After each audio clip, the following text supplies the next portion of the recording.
The hotel hallway smelled like bleach and broken promises. It was supposed to be a quiet Tuesday night shift for Amara Johnson, 29 years old, African-American. Waitress at the Grand Willow Hotel in downtown Atlanta. She had just finished clearing the table after a private event. The guests were loud, rich and rude, but she'd learned to smile through anything. That's what the job demanded. Her manager, Richard, a tall white man in his 40s with a slicked-back haircut and a permanent smirk, stepped out of the staff office. "Amara," he called. "Got a minute?" She turned, polite as ever. "Yes, sir." "Bathroom, now." His tone wasn't one of urgency. It was control. She froze. "Excuse me?" "You heard me," he said, his eyes narrowing. "We need to discuss your attitude." Before she could respond, he grabbed her wrist, firm, invasive, and pulled her toward the restroom near the banquet hall. The hall was empty. The music had stopped. No witnesses. Her heart raced. "Sir, please!" But he didn't stop. Inside, the door slammed shut. The echo of that sound burned into her memory. She yanked her arm free, trembling.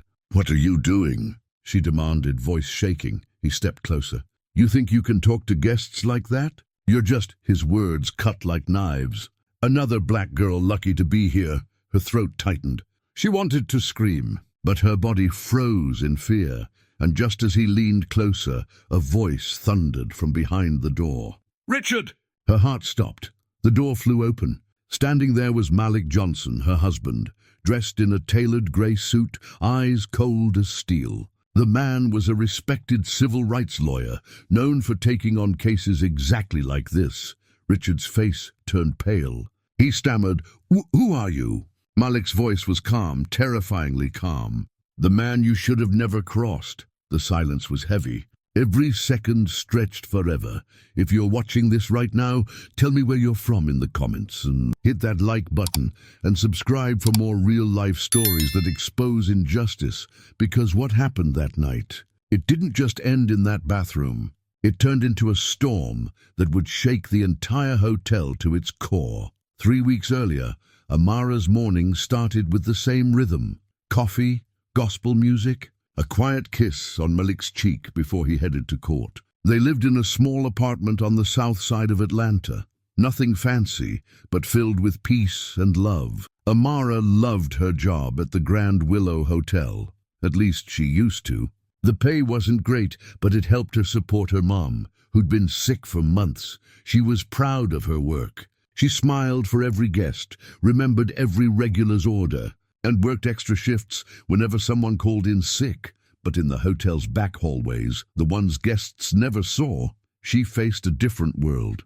"Hey, Amara, those earrings real?" That was Tiffany, one of the senior servers. She was white, mid-30s, and had a habit of saying things that weren't jokes but always ended with, "Relax, I'm just playing." Amara would just smile. "Nah, they're from the mall," Tiffany laughed. "Could have fooled me. You people love your bling, you people." 2 words that turned the air sour. Amara had reported it once. HR told her she was overreacting. Try to fit in more, they said. So she learned to swallow her pride just to survive. One night she came home exhausted. Malik was still awake, working on a case file. He looked up and smiled. "Hey, my warrior." Amara forced a grin. "Don't call me that tonight. I'm too tired to be strong." He stood, wrapped his arms around her. "Talk to me," he said softly. She hesitated. "It's just the looks, the little comments. I keep telling myself it's not worth it," but he stopped her gently. "Baby, listen to me. You never have to let anyone disrespect you. Not ever." She nodded, but deep down she knew things were getting worse. Richard, her manager, had started to notice her too much. Compliments that weren't professional. Accidental touches when handing her shift reports. Lingering stares that made her skin crawl, she told Malik once. He clenched his jaw. "If he ever crosses the line, I swear." She placed a hand on his chest. "I'll handle it. I always do." She didn't want to worry him. He already fought battles for so many people. She didn't want to become one of his cases, but fate had other plans. That night, after Malik fell asleep, Amara sat on the balcony, watching city lights flicker. Somewhere deep in her gut she felt it, that invisible tension, that quiet warning. Like a storm was building just out of sight. She just didn't know it would break that soon. Because the next morning, A last-minute VIP event was scheduled at the hotel, and the guest list included names that would change everything for Amara. The next morning, Amara arrived early. The air felt heavy, the kind of pressure you can't explain, but can't ignore either.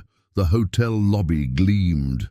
Fresh flowers, polished marble floors, crystal chandeliers that sparkled like they knew secrets. Everything had to be perfect. The governor's charity luncheon was being hosted in the ballroom. Politicians, CEOs, and donors were attending. Cameras everywhere. For the staff, that meant one thing: no mistakes. Richard strutted around in his black suit, barking orders. Move faster. Smile wider. We're not running a diner here. When his eyes met Amara's, his smirk returned. Ah, my star waitress. Don't mess this up, sweetheart. She felt her stomach twist. Yes, sir. In the kitchen, whispers spread. Did you hear? One of the waiters said. The governor's team's staying overnight. Another added, they booked the entire top floor. Guess who's working late again? Amara looked at her schedule. Her name circled in red. Double shift, she sighed. There'd be no rest tonight. Hours later the event began. Music, laughter, clinking glasses. Amara moved like clockwork. Smile, serve, clear, repeat. She passed by tables of guests who never looked her in the eye. Some ignored her good evening. Others waved their hands impatiently, as if she were invisible. One woman whispered to her husband, not quietly enough, I told you, this hotel's gone downhill. Look who they're hiring now. Amara pretended not to hear him. She just placed their wine down gently and whispered, enjoy your evening. Inside, her heart sank a little deeper.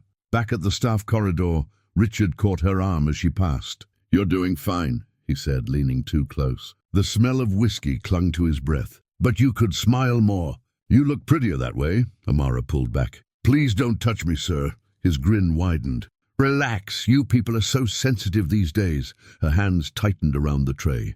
She wanted to scream, to tell him off. But in that moment, surrounded by guests, cameras, and power, she knew she couldn't. Not yet. As the night dragged on, she noticed Malik's name flash on her phone screen. She didn't answer. He was probably on his way home from court, exhausted. No need to worry him. She slipped the phone back in her pocket. By midnight, the ballroom emptied. Only staff remained. Cleaning, stacking, sweeping. Amara bent to pick up a napkin when she felt it again. That same stare. She turned. Richard stood by the doorway, eyes cold, smile gone. Amara, he said, we need to talk, now. She didn't know it yet, but following him into that hallway would change everything. The hallway outside the ballroom was empty, too quiet. Only the hum of the vending machine and the soft buzz of ceiling lights filled the silence. Amara followed slowly, her hands still trembling from exhaustion and unease. Richard walked ahead, his stride confident, almost rehearsed. Something in his tone told her this wasn't about work. She hesitated near the doorway. Sir, I really need to finish cleanup. Can this wait until he turned suddenly, his expression hard? When I say now, I mean now. Her chest tightened. She'd dealt with rude guests before. Racist comments, condescending tone. But this was different. He took a step closer. You think you can talk to me like that? You think this hotel runs because of you? Amara stood her ground. I just want to do my job and go home. Richard's smirk returned, sharp and cruel. See, that's your problem. You never know your place. His eyes darkened. You're lucky to even have this job. The words hit her like poison. He'd said it before, but this time there was something darker in his tone. She backed up slightly. Please, sir, don't talk to me like that. But he stepped forward again. You think because your husband wears a fancy suit you're better than us? You're still just... He didn't finish the sentence. Didn't have to. She knew what he meant. Her pulse pounded in her ears. She turned to leave. I'm done talking. He grabbed her wrist. Hard. Don't walk away from me, he hissed. Let go! She shouted, trying to pull free. His grip tightened. You're making a scene. There's no one here, she cried. You're hurting me. He glanced down the hallway, making sure they were alone. Then, without warning, he yanked open the bathroom door beside them. Get inside. We'll talk privately. She froze. No, now. Her body went cold. Her mind screamed run, but her legs wouldn't move. He dragged her inside, the door slamming behind them. The room was small, harsh fluorescent light bouncing off white tiles. Amara's back hit the counter. "Sir, please stop." He stepped closer. "You think you can file complaints on me? You think I don't know what you told HR?" Tears welled in her eyes. "I didn't say anything," he sneered. "Liar." For a moment the air stood still. Every instinct in her body screamed that something terrible was about to happen. And just as he reached for her again, a deep, familiar voice cut through the silence. "Richard." Everything froze. Even the buzzing lights seemed to pause. Richard turned, startled. "Who the hell?" The door burst open. Standing there, jaw clenched, eyes burning, was Malik Johnson, her husband, her protector, her justice. Richard didn't know it yet, but the man standing in that doorway was about to turn this quiet hotel into a battlefield for truth and accountability. The tension in that bathroom could have shattered glass. Richard froze where he stood, face draining of color as Malik stepped forward, slow, deliberate, deadly calm. "Take your hands off my wife," Malik said quietly. Not a shout, not a threat. Just a statement that carried the weight of authority. Richard stumbled back, hands up. "Hey now, this isn't what it looks like." "Oh, it looks exactly like what it is," Malik interrupted. His voice was steady, but his eyes burned with rage. He moved between Amara and Richard, shielding her with his body. "Are you okay, baby?" he asked softly, without taking his eyes off Richard. Amara nodded shakily. He pulled me in here. Said he needed to talk." Her voice cracked. Richard scoffed. "That's ridiculous. She's making it sound worse than—" Malik stepped closer, cutting him off. "Worse than what? Than assaulting an employee on company property?" Richard's mouth opened, but no sound came out. "You think because she's a black woman, you can talk to her however you want?" Malik's tone sharpened. "Touch her? Drag her into a room? You think nobody's going to hold you accountable?" Richard tried to regain control. "You don't know who you're talking to. I'm the manager here." Malik's lip twitched. "And I'm the man who's about to end your career." For a moment, no one moved. Only Amara's shaky breathing filled the silence. Malik finally reached for his phone. "We're calling the police. And HR, and the press if I have to." Richard's eyes widened. "Wait, let's not overreact. We can settle this privately." Amara's voice, once trembling, turned firm. "Privately? Like you wanted 5 minutes ago?" Her words hit like a slap. Malik turned to her gently. "Go wait in the hall, baby." She hesitated. "What about—" "I said I've got this." She nodded and stepped outside. The door closed softly behind her. Richard shifted uneasily. "Look, I didn't mean anything. She took it the wrong way." Malik's voice dropped lower, quieter, somehow more dangerous.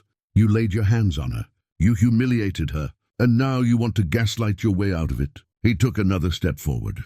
"You have no idea who you just messed with." Richard swallowed hard. "You threatening me?"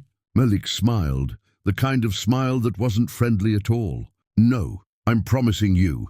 Just then, footsteps echoed from the hallway, other staff members arriving to clean up.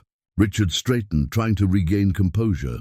"This conversation never happened," he whispered, but Malik was already recording him on his phone. "Oh, it happened," he said, "and now it's evidence. By morning, that footage would be on every HR desk, every news outlet, and in every courtroom." Richard never thought he'd see from the defendant's side, but the night wasn't over yet. Because what happened next would expose just how deep the rot inside that hotel really went. The night ended in chaos. Security arrived after Malik demanded to see the hotel director.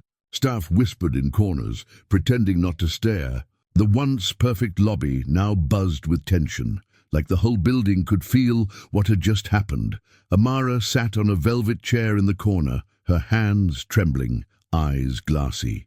Malik stood beside her, still furious, but holding it together. His phone, full of recorded evidence, sat firmly in his hand. The hotel director, a grey-haired man named Mr. Collins, finally appeared, half asleep, annoyed, and completely unprepared for what he was about to hear. "Mr. Johnson," he started, adjusting his tie, "I've been informed there was an incident." Malik didn't waste a second. He hit play on the recording. Richard's voice filled the room. "Get inside. We'll talk privately." Then Amara's voice, "Please stop." Then the unmistakable sound of struggle. By the time the clip ended, the director's face had gone pale. Malik spoke quietly. "You have two options. Handle this internally and legally, or I handle it publicly and permanently. Mr. Collins stuttered. This can't leave the hotel. Amara looked up sharply. Excuse me? He cleared his throat. What I mean is, we must follow protocol. We'll conduct an internal investigation. Malik crossed his arms. That's what every company says before they bury the truth. The room fell silent. Richard finally broke it. This is ridiculous, he barked. She's exaggerating. I was trying to correct her work behavior. Amara shot to her feet. Correct my behavior? You dragged me into a bathroom, Richard. You insulted me for being black, and you know it. Her voice echoed through the lobby. Even the janitor stopped sweeping. Richard's confidence faltered. You have no proof of that. Malik stepped forward. Actually, we do. Multiple witnesses have heard your comments for months. He turned to Amara. Tell him about Tiffany. Amara nodded. And about every time HR ignored my complaints. The director's shoulders sank. He knew the hotel was in trouble. Mr. Richard, he said stiffly, I'm placing you on immediate suspension pending investigation. Richard exploded. You can't do that. Oh, I can, the director said coldly. You've put this entire establishment at risk. Richard turned toward Amara. This isn't over, he hissed. Malik stepped between them again. You're right. It's not. As Richard was escorted out by security, the entire staff watched. Some looked shocked. Some looked relieved. And one, Tiffany, looked almost scared, Amara noticed. Their eyes met. And in that brief glance, Tiffany whispered something almost too quiet to hear. He's not the only one. Amara froze. What did you say? Tiffany shook her head quickly. Nothing, she muttered and walked away. But Amara knew she hadn't imagined it. Because while one predator was gone, something darker still lingered inside the Grand Willow Hotel. Something everyone else was too afraid to talk about. The next morning, sunlight streamed through the blinds of Amara and Malik's apartment, but peace didn't follow it. Neither of them had slept. Amara kept replaying every second of last night, every sound, every word, every moment she'd frozen in fear. Malik sat beside her, laptop open, already typing. He wasn't just her husband today. He was her lawyer. Baby, he said gently, I need you to tell me everything again. Every name, every comment. Every time HR dismissed you, she hesitated. You think this'll actually make a difference? Malik looked up. You said it yourself, as he wasn't the only one. That means it's not just about Richard anymore. It's about the system that let him do it. Amara nodded slowly, her fear hardening into quiet determination. I'll tell you everything. Later that day, she walked back into the Grand Willow Hotel for the first time since the incident. Every eye turned toward her. Whispers rippled across the lobby like static. There she is. She got the manager fired. Can you imagine? Amara kept her head high. She wasn't here to hide. Tiffany approached her near the staff room, arms crossed. You shouldn't have come back so soon, she whispered. Amara stared at her. Why not? Tiffany glanced around nervously. Because this place doesn't protect people like you. Richard's just one of them. The others are smarter. They hide behind smiles. Amara frowned. Who are you talking about? Tiffany lowered her voice even more. The director, HR. They all knew about Richard. They just didn't care until your husband showed up. Amara's heart pounded. You knew too, didn't you? Tiffany sighed. I told myself it wasn't my business. I was scared. We all were. Her eyes flicked toward a small security camera in the corner. They see everything, but the footage always goes missing. That night, Amara told Malik everything Tiffany had said. He leaned back, thinking, so HR covered for him, and the director let it slide. That means negligence, he looked at her. We're filing a lawsuit, not just against Richard, but against the entire hotel. Amara hesitated. Malik, that could destroy my job. He reached for her hand. You don't need a job that destroys you. She smiled faintly. You sound like you've said that before. I've fought too many cases like this, he said. But this time it's personal. The next morning, Malik sent an official complaint letter, complete with evidence, timestamps, and witness statements. He copied the hotel's corporate office and the Equal Employment Opportunity Commission. Within hours, phones were ringing, emails were flying, and suddenly everyone at the Grand Willow was pretending to care about justice. But late that evening, when Amara checked her locker, she found something chilling taped inside, a single note written in red marker. Stop talking, or next time, no one will be around to save you." Her blood ran cold. Amara thought she was fighting one man, but now she realized she'd walked straight into a war, one where silence was survival, and truth could get you hurt. Amara stood frozen in front of her locker. That note, just 7 words, made the entire room feel colder. Her heart thudded painfully against her ribs as she looked around the empty staff area. No one was there. Not a sound. Not a breath. Her fingers trembled as she peeled the note off the metal door. The paper smelled faintly like cleaning solution, meaning whoever put it there knew her schedule. Knew when she'd opened that locker. She shoved it into her pocket, her mind spinning. Was it Richard? He'd been suspended, maybe even fired. But what if he wasn't acting alone? The thought sent a chill down her spine. When she got home that night, Malik was sitting at the kitchen table, surrounded by stacks of legal files. He looked up immediately when he saw her face. "What happened?" She handed him the note silently. Malik's expression hardened. He read it once, then again, jaw tightening. "Someone's trying to scare you." "It worked," she whispered. He stood, walked to the window, and took a deep breath. "This isn't just workplace retaliation anymore. This is harassment, intimidation. That's a felony." Amara sat down, her voice small. "Malik, what if they hurt you next?" He turned back, his eyes calm but fierce. "They won't, because now we make this public." The next day, Malik contacted a local journalist he trusted, Lisa Ramirez, an investigative reporter who'd covered racial discrimination cases before. They met in a small cafe downtown. Lisa listened carefully as Amara described everything, from the racist comments to the assault to the threats. Lisa leaned forward. "Do you have proof of this note?" Malik nodded. "I've already filed a report with the police. We're not letting them bury this story." Lisa smiled faintly. "Then let's tell it right. On record." That evening a storm hit Atlanta, thunder shaking the windows as Amara sat watching the news. Her phone buzzed. Lisa had just sent her a preview of the upcoming segment. Black waitress targeted by hotel management, civil rights, lawyer husband steps in. Her throat tightened as she read her own name in the headline. This was real now. There was no going back, but she didn't know that, across town in a dimly lit bar, Richard was sitting with a drink in his hand, watching that same headline scroll across the TV. His jaw clenched. He grabbed his phone and dialed someone. "They're going public," he muttered. "Handle it." The man on the other end spoke briefly. "Too quiet to hear." Richard nodded, eyes dark. "Good. Make sure she regrets this." By morning, Amara would wake to find her world turned upside down, her name trending, her job gone, and the people who once ignored her now pretending to take her side. But the real battle hadn't even begun. By sunrise, Amara's phone wouldn't stop buzzing, messages, missed calls, notifications piling up faster than she could read. The news story had gone live overnight. Her face, caught mid-sentence from Lisa's interview, was everywhere.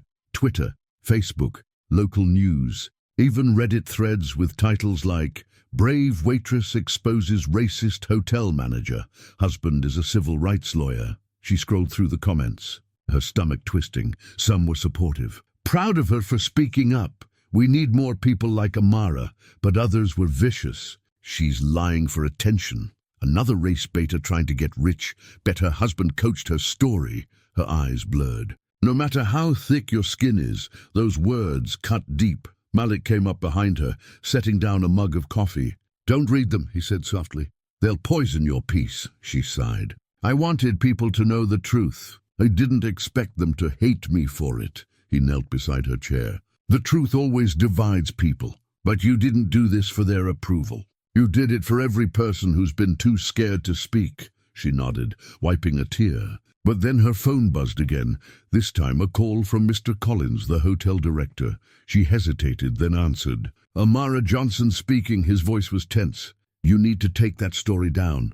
Corporate is furious. We could all lose our jobs." Amara blinked. "You should have thought about that when you ignored my complaints." He sighed. "You don't understand, Amara. You've made enemies. The hotel's board has connections. Powerful ones." Malik's eyes narrowed as he listened on speaker. "Are you threatening my client and my wife?" The line went silent. Then click. He'd hung up. 2 hours later, Malik's law office received an anonymous email. Attached were security camera photos from the hotel, all showing Amara in different hallways, alone. The caption read, "Maybe she wanted attention after all." A smear campaign. They were trying to make her look complicit, to flip the story. Malik clenched his fists.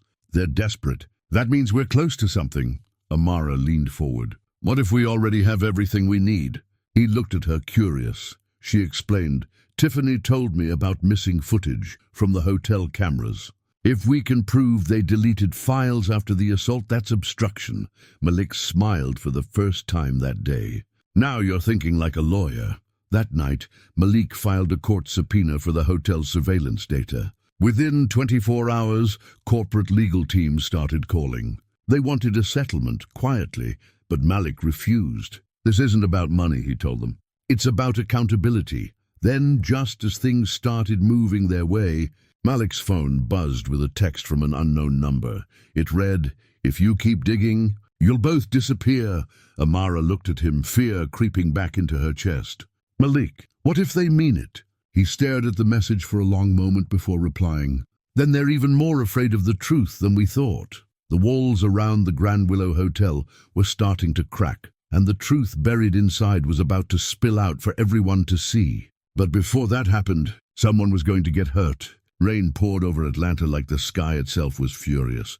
Amara sat in the passenger seat of Malik's car, clutching her phone, watching droplets race down the window. She hadn't been to work in a week. The hotel placed her on administrative leave, calling it for her safety. But everyone knew what that really meant.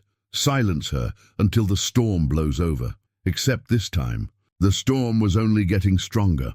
Malik hung up another call and exhaled sharply. That was the hotel's lawyer again. They're offering a settlement. 6 figures. Amara turned to him slowly. And what do they want in return? He looked at her, already knowing the answer. Your silence. No interviews. No lawsuit. No public statements. She let out a humorless laugh. So I'm supposed to take their money and let them keep doing this to other women? Malik shook his head. I told them no. I didn't even hesitate. Amara stared out the window. You think we're doing the right thing? He reached for her hand. Right doesn't always mean easy, but it always means necessary. That night, Malik went through documents for hours, emails, complaint logs, hotel policies, HR correspondence. Then something caught his eye, an internal memo dated 3 months before Richard's assault. Concerns have been raised about manager R. Daniels' conduct.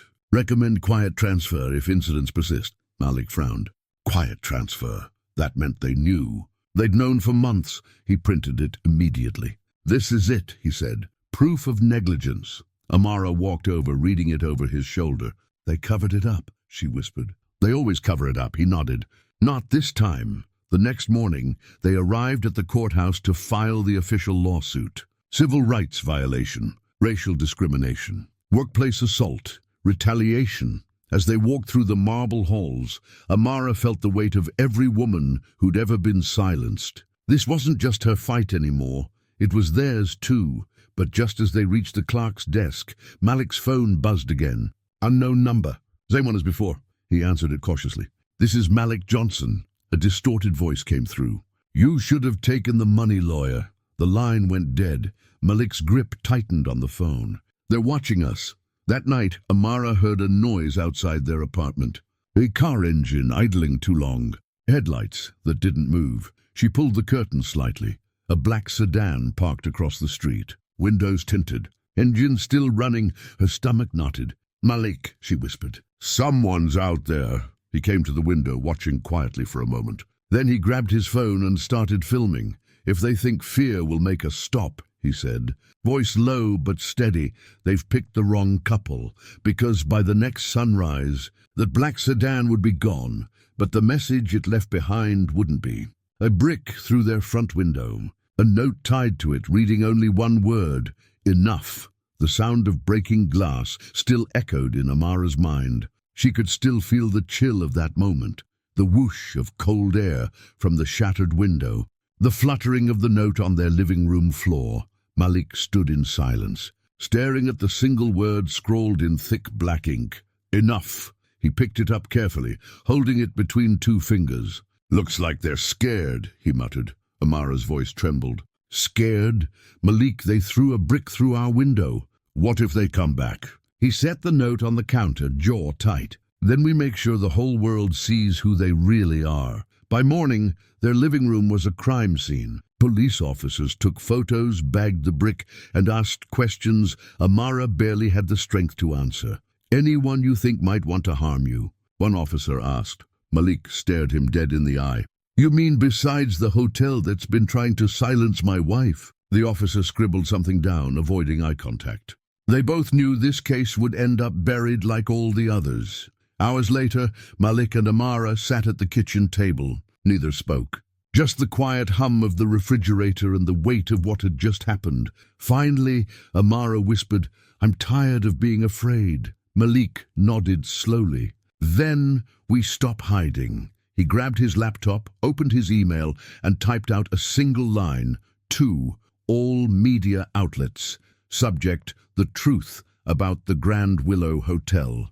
Amara's eyes widened. "Malik, are you sure?" He met her gaze. "They wanted silence. We'll give them exposure." And with one click he attached everything. The memo, the deleted footage, the threats, the police report. Every piece of truth they had. Then he hit send. By that evening, the story exploded. Major news networks picked it up.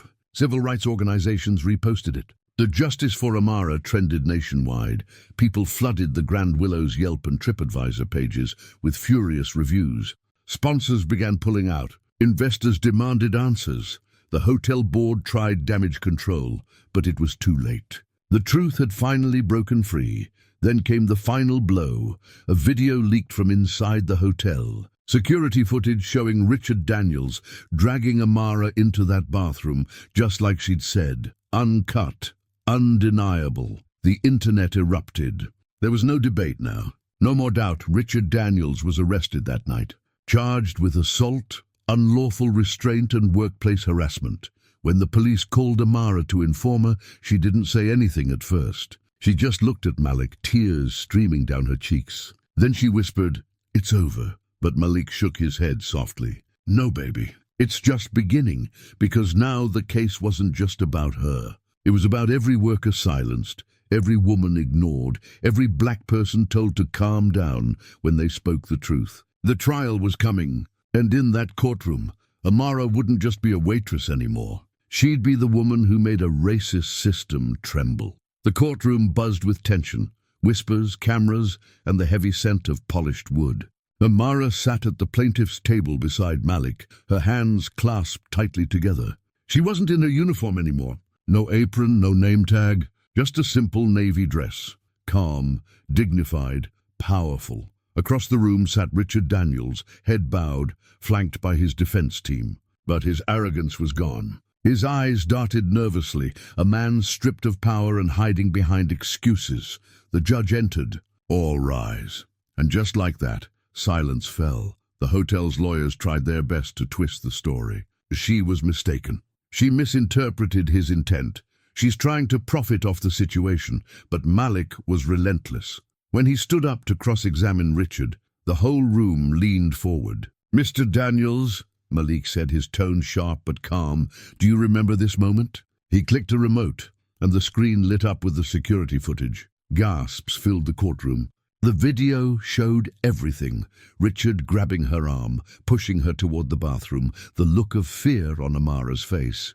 Richard tried to look away, but Malik pressed on. "You told the police this never happened. Do you still want to lie under oath?" The defense lawyer objected, but the damage was done. Every juror's eyes were fixed on Richard, and not one of them looked sympathetic. Amara's turn came next. She took a deep breath, stood up, and faced the jury. Her voice trembled at first. "I was just doing my job. I worked hard. I smiled at everyone, even when they didn't see me. But that day, he made me feel like I wasn't human." A pause. "You could have heard a pin drop.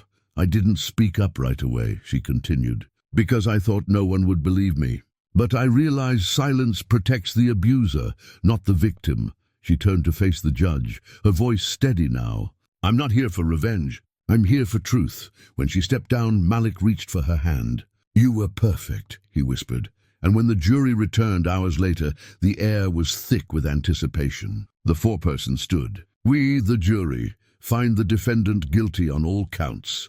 Amara gasped softly, her hand covering her mouth. Richard slumped in his chair, his face pale and empty. The judge's gavel came down with finality.